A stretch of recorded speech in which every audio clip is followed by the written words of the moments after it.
Welcome to our channel. Today we how to uninstall Wrike request forms and portals, complete guide step by step clearly. To uninstall Wrike request forms and portals, first, log in to your Wrike account. Navigate to the folder or space containing the request form or portal you want to uninstall. Locate the specific request form or portal within the list. Click on the three-dot menu icon next to the request form or portal.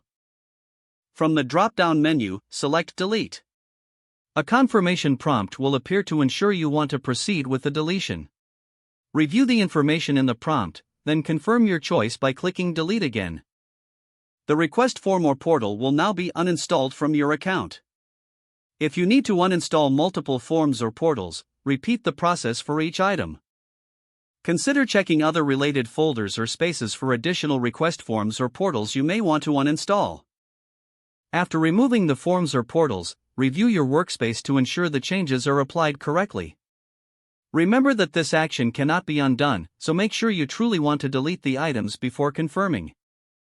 Now, you have successfully uninstalled the Wrike request forms and portals.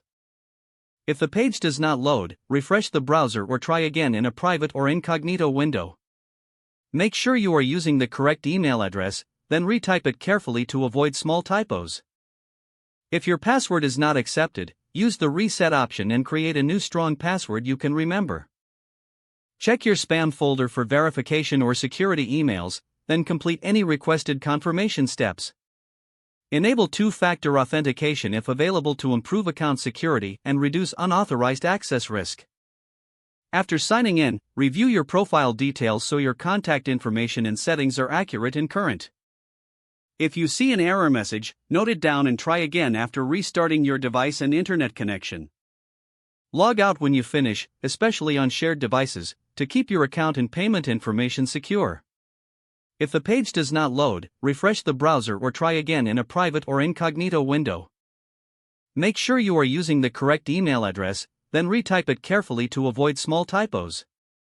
If your password is not accepted, use the reset option and create a new strong password you can remember. Check your spam folder for verification or security emails, then complete any requested confirmation steps. Enable two-factor authentication if available to improve account security and reduce unauthorized access risk. After signing in, review your profile details so your contact information and settings are accurate and current. If you see an error message, note it down and try again after restarting your device and internet connection. Log out when you finish, especially on shared devices, to keep your account and payment information secure. Don't forget to like this video and subscribe to our channel for more step-by-step tech guides.